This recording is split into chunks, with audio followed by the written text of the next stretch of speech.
Hello, so let us look at some questions. This is the calculator part. Number one, Melvin created a daily spending budget for the vacation that he's taking in Florida. Okay, so there's just some sort of reading going on here. And then it says no more than $85 each day on his vacation. And then if Melvin has $600 on his vacation account, which the following expression represents the remaining amount of money in his vacation in D days from the beginning of his vacation. So that means what? Uh, then in this case, it will be from 600, we have to take away 85 each time. So that means from 600, we have to take away $85 each time per number of days. So our answer will be choice B.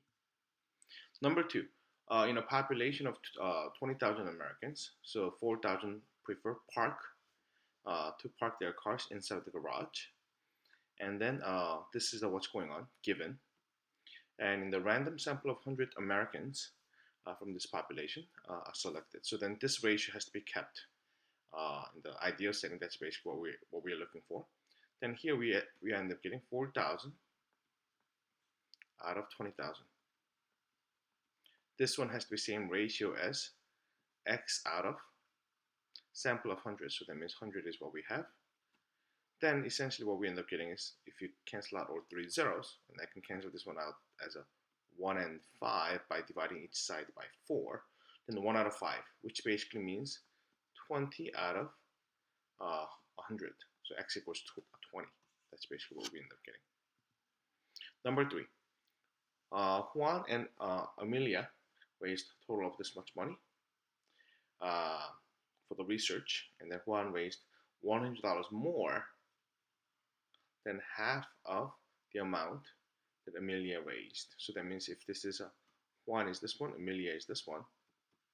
If Amelia raised 2x, I used 2x because I'm going to get half of that. Then Juan raised x, which is half of 2x, but $100 more to that. So we end up getting $100 in this way.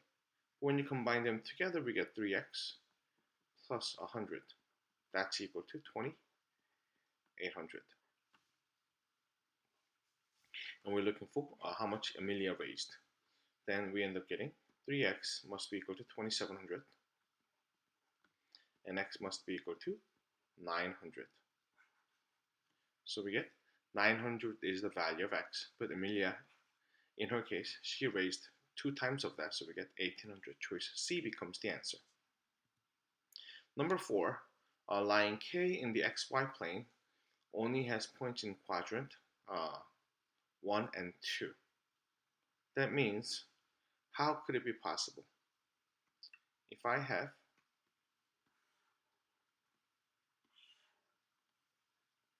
points in quadrant 1 and 2 only, but the thing is, K is a line. So if it's not a line segment, that means it will continue. And then it's gonna be, since it's gonna be a line, it's not gonna be a parabola. So if you're to be having any slope in this way, then this would have continued back down to the third quadrant. So this one wouldn't work. Only way that's possible is if I have something that's horizontal. That's basically what we end up getting. Now, then in this case, does it have to have a slope of 0? Yes, it is true. Does it have to have a positive y-intercept? Yes, because it has to be between first and second quadrant. That's correct as well. Does K have a positive x-intercept? Because if it has a positive x-intercept, then it would have been going on the quadrantal, on the x-axis, not the quadrant 1 and quadrant 2, so therefore C will not be the correct answer. But the line K has to be parallel to x-axis to have the slope of equal to 0 anyway. The C becomes our answer. Number 5. Brandon pays $36 for yearly membership. If Brandon would like to purchase a song, it costs additional 98 cents. Total annual payment was this one. How many songs did Brandon purchase per month? Then all we have to do is let us from 71.28, let us subtract $36 for the annual membership. Then that money has been inquired by the that many songs, 0.98. So we're just going to divide that by 0.98. Then we'll end up getting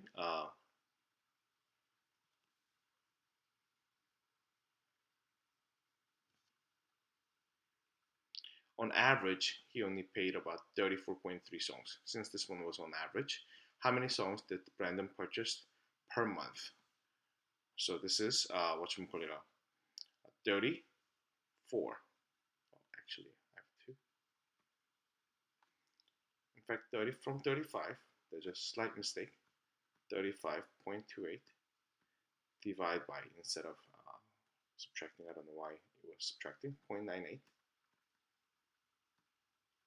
Then it was 36. So 36 is the number of songs for the entire year. But how many songs did Brandon purchase per month? That means we just have to divide 36 by 12, then which we end up getting 3. That becomes our answer. All right, let's move on to the next question.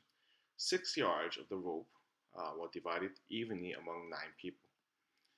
How many inches? Notice that we are going from yards to inches. So 1 yard is equal to 36 inches. So we get 6 times 36. That's how many inches that we have. But we have to divide it by 9. Then 9 and 36 can be divided. So we get 4. So 4 times 6 becomes 24. So each person gets 24 inches. Number 7. If pressure measures in pascals is equal to the force of the object in Newton divided by the, so Newtons divided by square meters. Okay, which of the following combination of the force and area is closest to this much? But what we have to do is we have to divide. So then that means we're looking for force divided by, so first value divided by the second one has to be equal to about 10,000. Then 200,000 divided by this one. So when I cancel out 4 zeros, then it's only about same thing as 20 divided by 2, which is 10. But we're looking for 10,000. Second one wouldn't work either. How about this one? Yes, this one seems to be closest. So 2,000 divided by 0.2. If you are curious, then you can do this one with your calculator and you will get that as our answer. Number 8. In the table above, so this is the table that we have here. The cell phone sales from January to June. So we have January to June here. Is accounts for what proportion of the total sales? So in this case, we're looking for cell phone is what? From here to here. Combine them together. So we get 240. Out of the total sales, in this case, total sales would be 520. So we're going to divide that by 520. It wasn't actually clear in terms of total sales. Total sales of cell phone or total sales of camera or total sales of combined. But since they mentioned total sales, we're just going to stay with this one. Entire total. Then that's what we end up getting. So cancel them out. And obviously we can divide each side by 4. Then we get 6. Divide this one by 4, I get 13. So 6 over 13. That's basically what we end up getting. All right, let's go for the next one. In the xy plane, the graph of a function has only one x-intercept and one negative y-intercept. Which of the following could be the equation of the function? So here, one x-intercept along the somewhere here, but one negative y-intercept. That means you can go this way or this way. But we get to see that it seems to be some sort of a linear, but when I look at the question, everything has to be quadratic. Then how could it be possible? Quadratic, if I were to go this way, then I would have had 2 x-intercepts. Only way that this one is possible to have one x-intercept is if I have a function that goes up this way. That means this one expression has to be perfect square expansion, with a negative leading coefficient. So which one will that be? First of all, it has to be negative leading coefficient, so we end up getting these two. Which one of them is perfect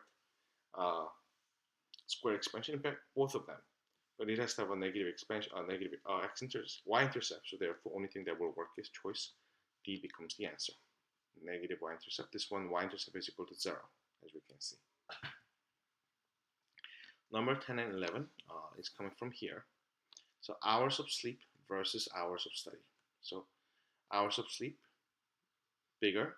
Chances are that the hours of study will be less. That's the general pattern that we see over here is somewhere like this.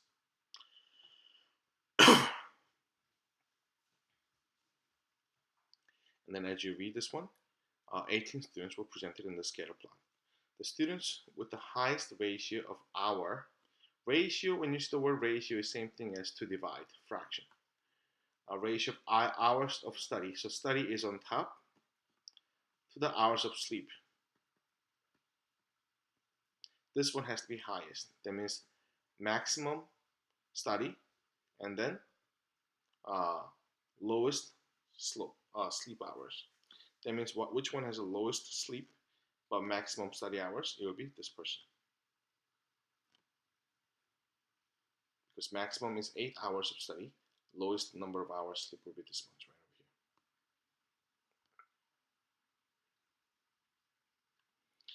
over here. How many hours of sleep? So in this case, how many hours of sleep? It seems like the middle way between 2 and 0, so it looks like 1. That person happened to have 1 hour of sleep, I guess. All right, number 11. Which of the following linear function using h for hours of study? Notice that hours of study is the x-axis. So that's what basically what we end up getting. Could be most reasonably estimated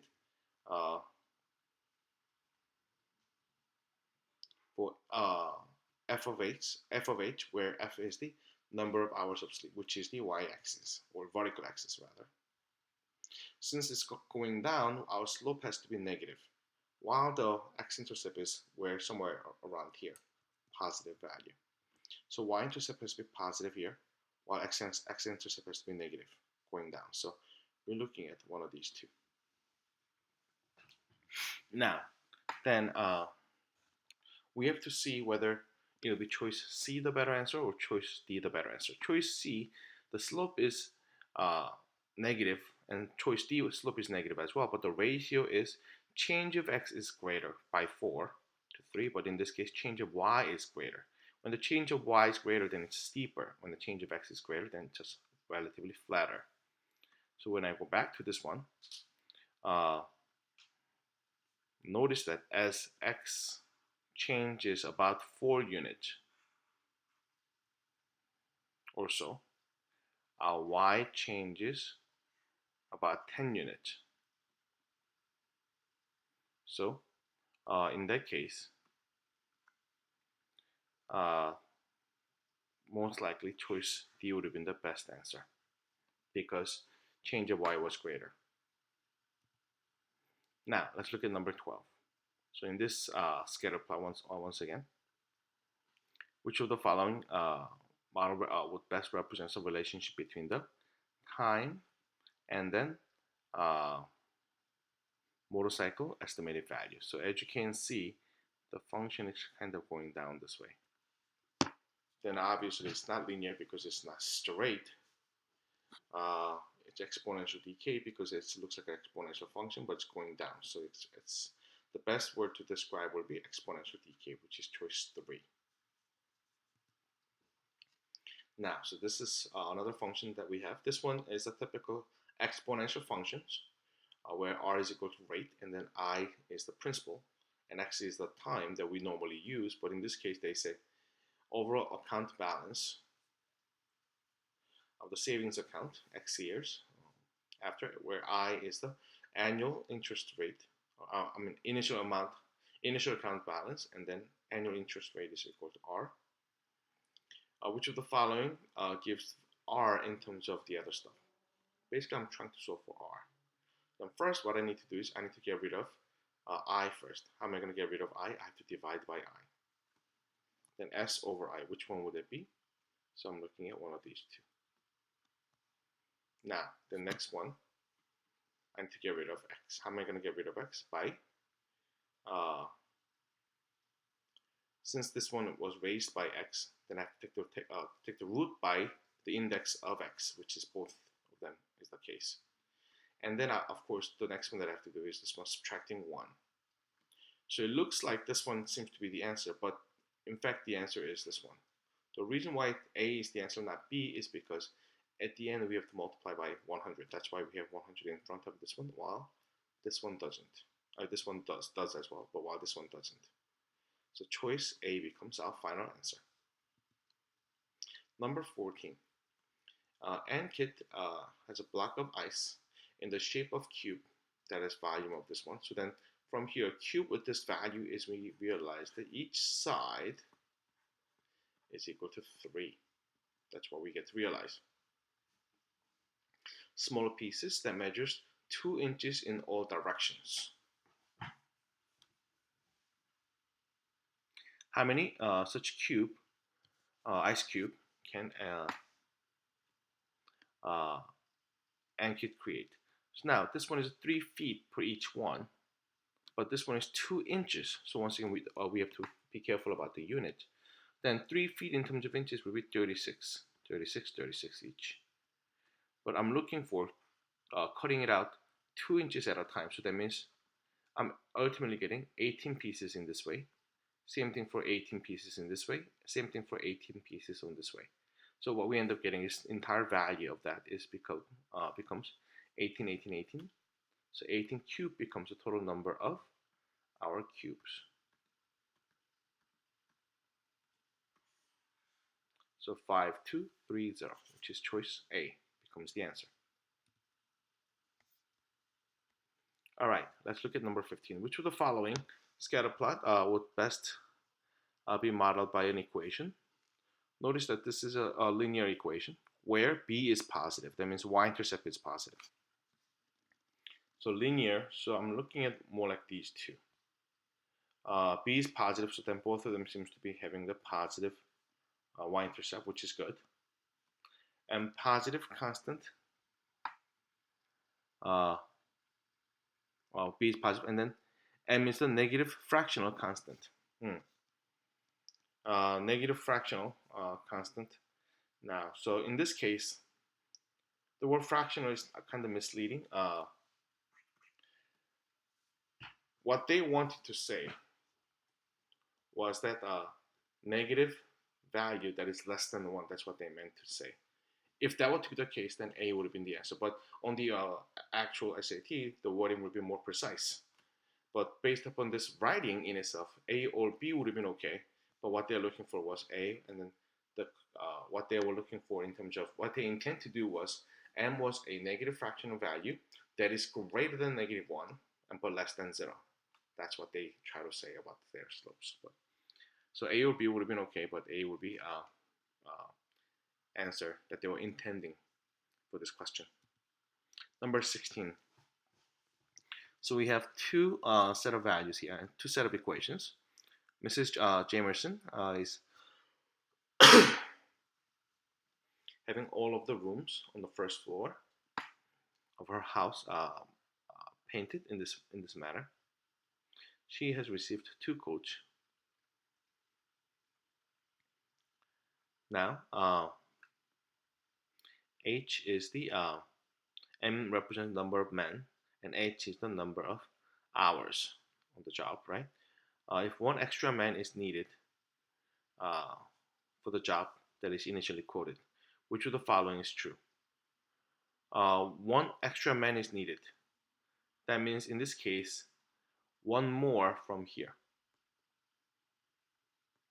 Then if I have to rewrite it, 12H M plus 1. Notice that this is equal to 12MH by distributed property plus 12H. So we get 12H more required here. Likewise, in this case, we will be needing 15 more for this one. Now, hourly cost for company 1 will increase by more than hourly cost for company 2. In fact, company 2 will be increasing more because it'll be 15 times H instead of 12 times H. So first one is not true. The hourly cost for company 2 will increase more than hourly cost for company. Yes, that's correct.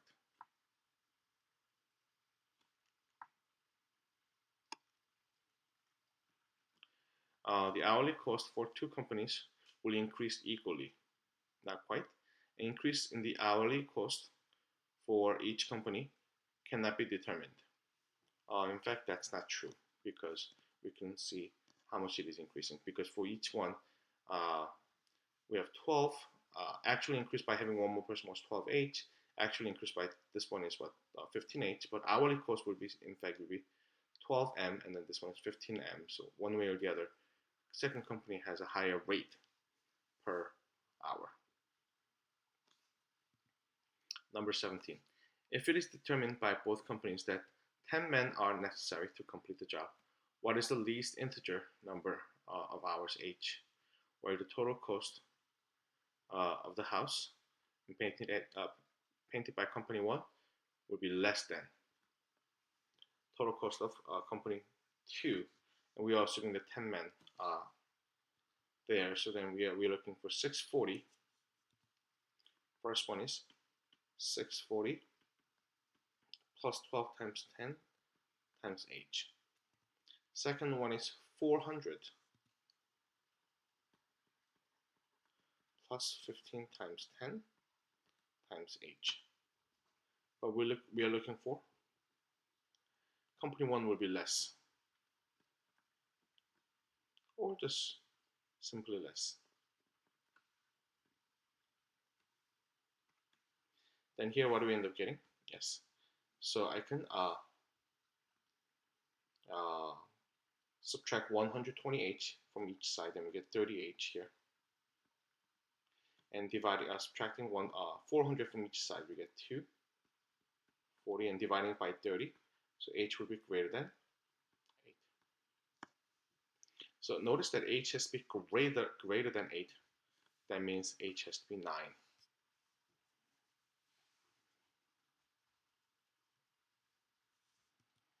Number 18. If the equation above is true, what is the greatest possible value of this one? So in order for us to go from here to here, I realize that I have to simulate this one, I have to divide by 3. Then divided by 3, then we get 2m is less than or equal to 2 over 3. And then I'm going to add 1 to each side. Then I get 2m plus 1 has to be less than or equal to here 5 over 3. Then what is the greatest possible value of this one? Then 5 over 3, which is choice D becomes the answer. Number 19. A clear jar is filled with black, red, and green marbles. There are 6 black marbles, and each marble is uniquely marked with number 1 through 6. There are also 6 red marbles and 6 green marbles numbered in the same way. So we have total 16 of them. Given that a black or red marble is randomly selected, what is the probability that it is marked with a number greater than 4? So then, given that black or red marbles are randomly selected, then we are looking at black or red only. Black or red is total 12 of them. But numbers that are greater than 4, so that means we are looking at 5 or 6. But it can be black or red, so we get 4 of them. Then we end up getting choices for 1/3. This is called conditional probability because we are given that we will be looking at black or red only. Let us look at number 20 here. So here we get the light color is 2013, and then dark color is 2012. And we see the decreases except in swimming, which is increasing. Which of the following forms of the exercise has greatest % decrease? from 2012 to 2013. So which one has been decreased? We're looking at these two, running and then cycling. Decrease here is a 2.5 units of the box. This one is also 2.5 units of the box. But the thing is, a percent decrease. So original value of this one is smaller than original value of this one. So therefore, this one has the bigger decrease because there's 2.5 boxes out of 1, 2, 3, 4, 3.5 boxes, while this one is 2.5 boxes out of 5 boxes. So this one has a bigger decrease. Cycling would have been the answer, which is choice B. Number 21, what percentage of Jackson's total mile of exercise were counted by the swimming? For both years, that's basically what we're looking for here. First one is 150, it seems to be. Second one is 650. When I combine them together, it looks like around 800. Out of 2,000 is what we're looking for. So I'm going to cancel this one out. I'm going to divide by 2. Then I get 40 over 100. That means 40% was done by swimming for the past 2 years over there, 2012 and 2013. All right, which of the following equation represents the parabola graphed on the xy plane above? So here we get y-intercept is negative, and then it's concave down. So we have to have a negative coefficient and negative constant value, which is all the case except choice D. Now, next one is the axis of symmetry is on the positive side here. Axis of symmetry is found by negative b over 2a. So now, then of course in this case I don't have b value, so this is symmetrical about the y-axis, so that's why this one is out. How about here? So negative b, negative 4 over 2 times a is equal to what? Negative 1. So we get negative 4 over negative 2, which is equal to 2 alone. So 2 is the positive number, so therefore choice B becomes our answer for the axis of symmetry being positive. Now, number 23. Which of the following values of x is not a solution to the equation above? So when I inspect this one, I realize that I can factor this. In fact, since I can factor this, why don't I actually factor this one? Then I get to realize the x squared. Then I have x minus 4. And subtract 9, factoring that out. So x minus 4 once again. Then we get x squared minus 9, x minus 4. So we get x plus 3, x minus 3, and x minus 4. So we get negative 3, positive 3, and then 4. Those are the three answers. So that means negative 4 is not part of the answer, not a solution. All right, so a and b are the numbers such that absolute value of a and b, difference in a and b is greater than 10. Which of the following must be true? So then, does a minus b, does that have to be greater than 0? No, in fact, the inside value could be negative as well. But due to absolute value, it became greater than 10. So, first one, we're not sure about that. How about the second one? When I add them up, do they have to be greater than 100? I mean, greater than 10? No, the answer is no. This one's difference is greater than 10, not the summation of it. So then, in this case, for example, only way that's possible here, one example that I can counter this one is that, what if both of them happen to be difference between these two? So first one is 6, and then second one is negative 5. One is on the positive side, the other one is on the negative side. Now,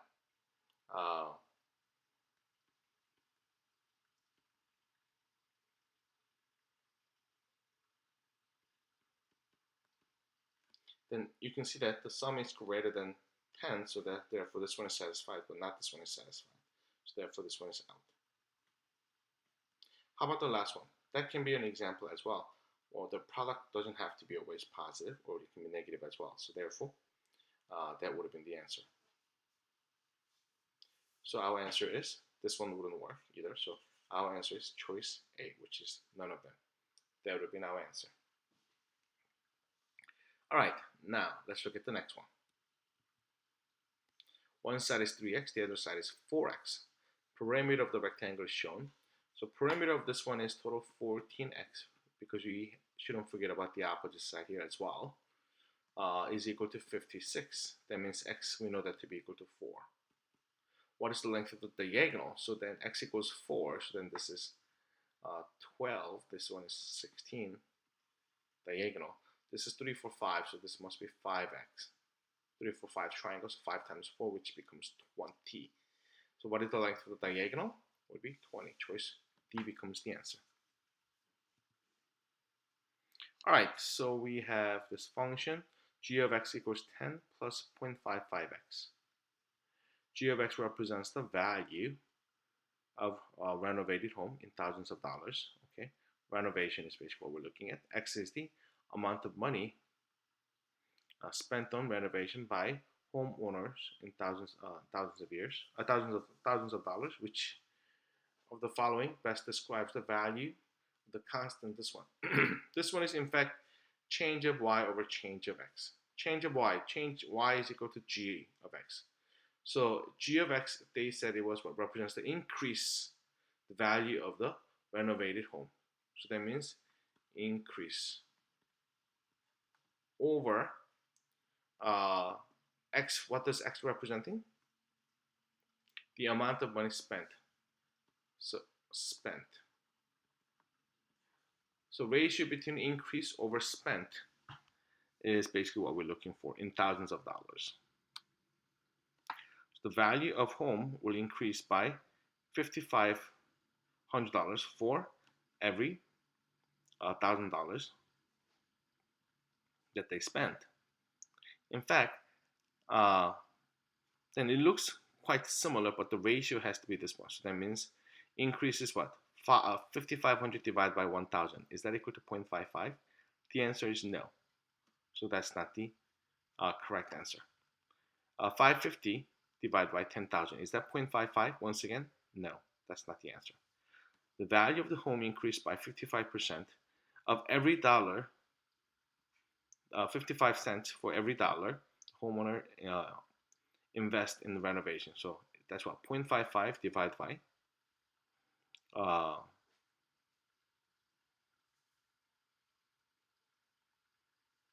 1. So we in fact C becomes the same ratio as 0.55. And then total value of the home will be equivalent to 55% of the. That's not what they're talking about, because Gio is talking about the increase. So C would have been the answer. The average weight of the 4 bags of the concrete is 85 pounds. If the 2 additional bags of concrete are added, the average of the weight of all of the so total 6 bags is equal to 92. What is the average in pounds of the 2 additional bags? So we get to realize whenever they're talking about the average, I want you to think about the sum. So we get sum of the 4 bags will be 4 times 85.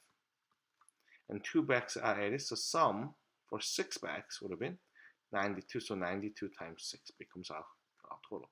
So then what is the difference between those two? So let's look at it. 4 times 85 and 92 times 6. So we just want to do 552 minus 340,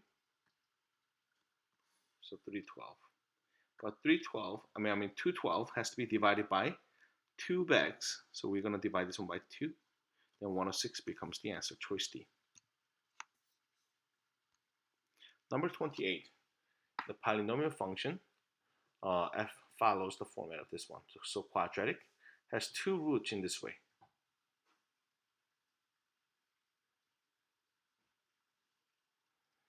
So if you're to do this one and the vertex form, which one would have been the correct answer? That's basically what we're looking at. Because if I have to read the fact that the roots are negative 1 and 2, that means our equation is x plus 1 times x minus 2. So if I have to expand this one, I'll be getting x squared and then minus x minus 2. That becomes the uh, quadratic equation. Now, but the vertex form actually is to be completed by this one. So I'm going to separate -2, so then we get x squared minus x minus 2. And which number do I need to complete the square? Half of the coefficient of b, which is -1, and then square that. So -1 divided by 2 becomes negative 1/2, and then square that becomes positive 1/4. Then here we get x minus 1/2 squared, and that becomes negative. This one is 8/4, so 7/4. Oh, actually I have to subtract. So when I add, I have to subtract. So this becomes negative 9/4, which is choice A becomes the answer. Let's look at number 29 here. Line H follows the form of f of x equals mx plus b. So this is a line. There we go. Line H, and then function, this one, to be graphed on the xy plane. What is the greatest integer value of m, slope, for which the system of equation will have 3 distinct solutions. So in this case, imagine if this is x-axis and y-axis. I'm going to try to sketch this one first, negative x cubed. So negative x cubed would have been something like this. This way. And then in order for that to have 3 distinct solutions, the line has to go down through this way somehow. But the biggest one would have been -1 by observation instead of -4. -4 would have been coming down this way, which will definitely have 3. But -1 will also still will get you one of the answers. I mean the 3 distinct routes. In fact, if you had to go through the this one was graphed about the origin. But if you have to raise everything by 1 up, then this thing just has to go up by 1 unit. And then in that case, you will see the 3 distinct intersections here as well. And you can sketch the graph using the y equals -x plus 1. Now, 0 will not get you 3. 1 will definitely not get you 3 as well. So therefore, our answer will be choice B. Number 30. So here we have bar graph once again. 30 randomly selected. Which of the following is true about the data presented in the bar graph here?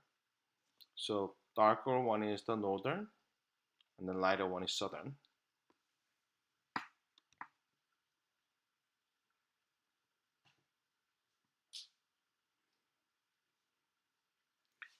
So 30 randomly selected trees on the northern part, and 30 randomly selected tree on the southern part.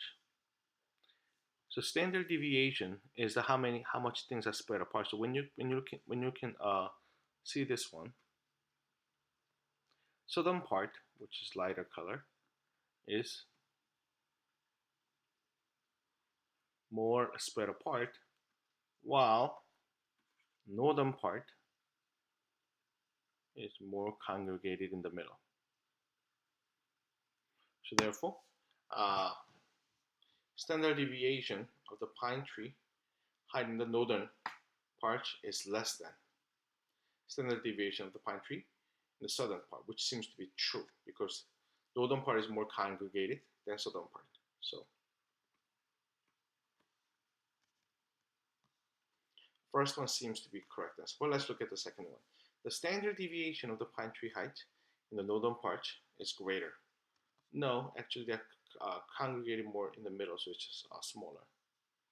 Standard deviation of the pine tree height in the northern part is approximately the same as standard deviation. It doesn't look about the same because it's clearly different. That the southern part is more spread apart. And then, therefore, you can look through choice D as well, but choice A would have been the best answer. All right, let's look at number 31 here. A person can calculate his or her target heart rate using the equation above. That's what's given here. where intensity is the percentage in decimal form, according to the model, about intensity of 60%, which means 0.6. A 5-year increase in the age would correspond to the decrease in the target heart rate of how many beats per second. So then in this case, whatever the age is, we are subtracting it by 5. So we have 220 minus, or whatever the age, so a minus 5. And 0.6. Then here we get 220 minus a plus 5.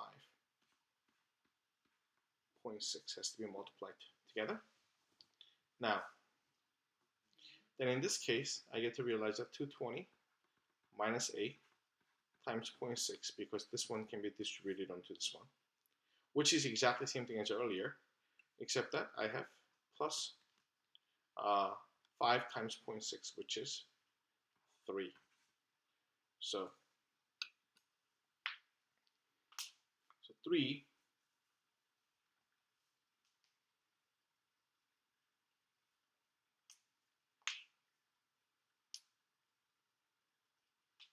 a 5-year increase. In fact, only silly mistake that I made here was 5 increase, so it's going to be plus 5, which will get us this one to be minus, and this will be minus. So 3 will be decrease in heart rate.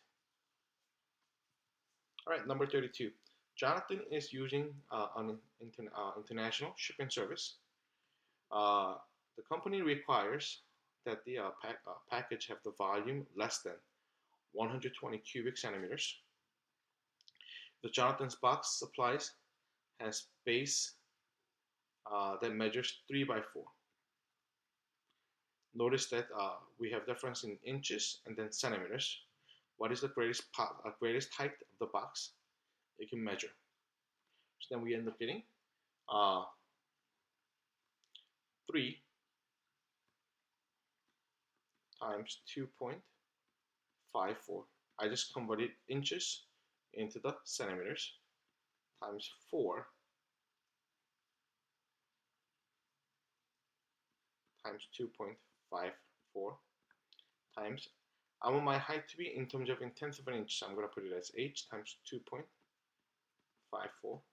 So now I converted each one of them from inches to the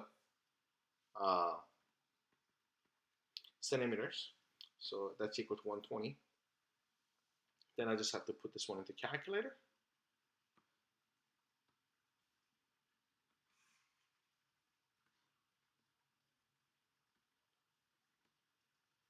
So all I have to do is multiply those things and divide that by from 120. So we get 2.54 raised by 3 power, and multiply that by 3 times 4, which is 12. 196. So 120 divided by that answer which we just calculated. So 0.61. Nearest tenth of an inch. So we get 0.6 becomes the answer.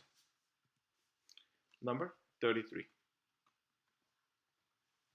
Nadia is having some friends over to eat pizza and to watch the movie, and she invited 8 friends, but only expects half to attend.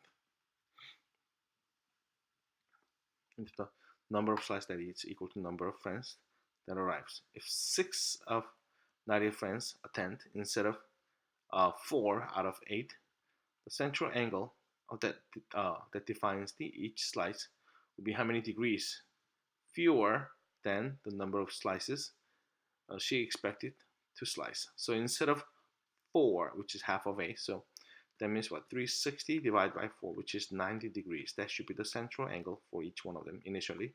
The 6 of them attended, so we get 360 divided by 6, which we get 60.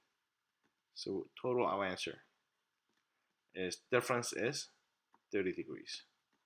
So 30 becomes the answer. Number 34. Koi fish pond that hosts this much quarts of water, if one hose can fill up the pond 30 quarts per minute, and second hose can fill it up by 2 or 20 quarts per minute, how long will it take for them to fill the ponds? So that means when you combine them together, we realize that 50 quarts per minute, but I don't know how many minutes it would have been. Multiply them, it has to be equal to 2200. Oops, 1 2 minutes 0. Now divide by 50.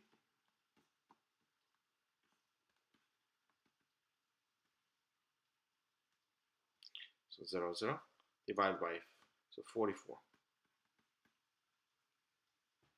It will take 40.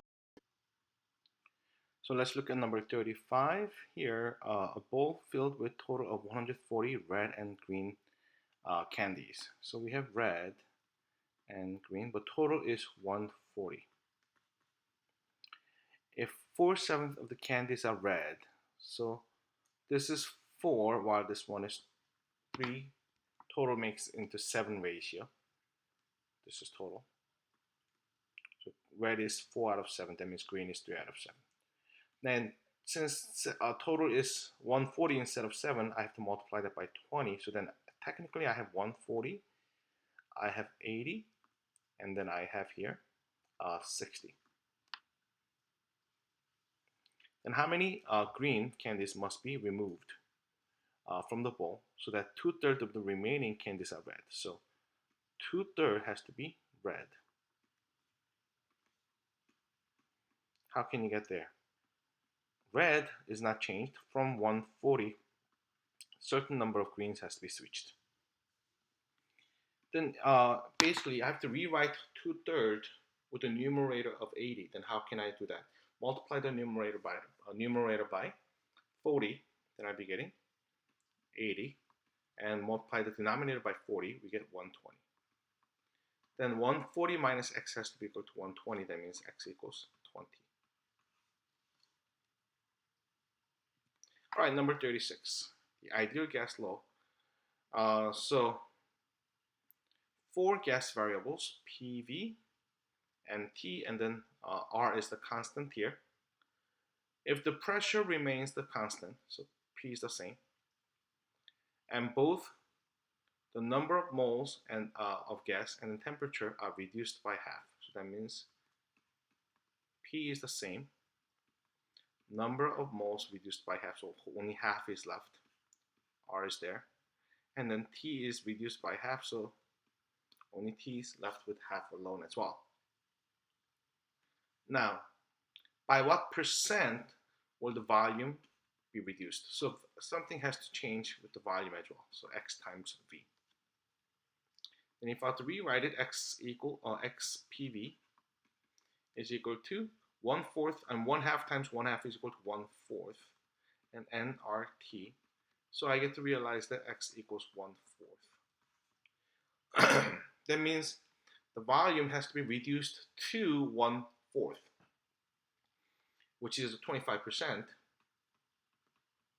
then reduced by, because it needs to move to 25%, so reduced by 75%. So 75 becomes our answer. Number 37. So here we have another investment kind of question here. Can be calculated at any time based upon the initial value of I and percentage growth R and the number of years. So if the initial deposit of the account was $1,000 and then the first year account value decreased by $5. So that means we have 995 is what we have. And then 1,000 is original value, and 1 plus R over 100. And then it has been after first initial year, 1. So that's what we end up getting. So when I divide by that, I'll be getting 995 over 1,000 is equal to 1 plus R over 100. Now, to have this one the same denominator, I'm going to multiply this one by 10, top and bottom. Here we get then what we end up getting is this. If I combine them together, I'd be getting 1000 plus 10r over 1000. Then, of course, denominator has to be equal to each other. So then we get to realize that 10r must be equal to negative 5. So by dividing it by 10, we get r is equal to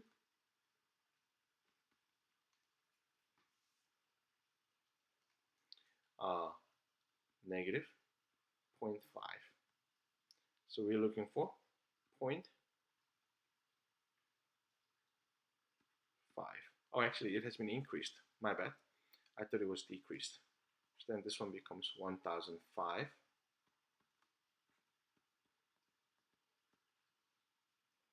Then this one becomes positive. So we end up getting 0.5 becomes the answer. Number 38.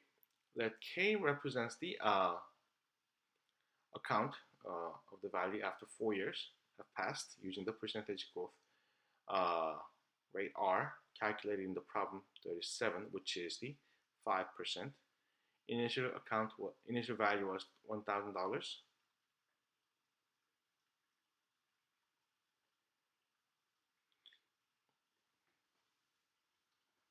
So then,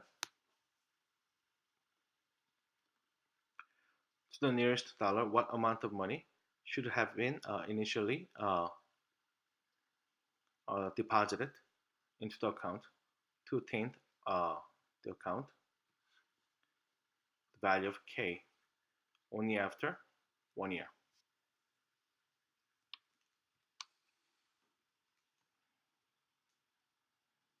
Then K is the amount of value that you get 4 years. So then let's try to calculate that one first. So we get 1000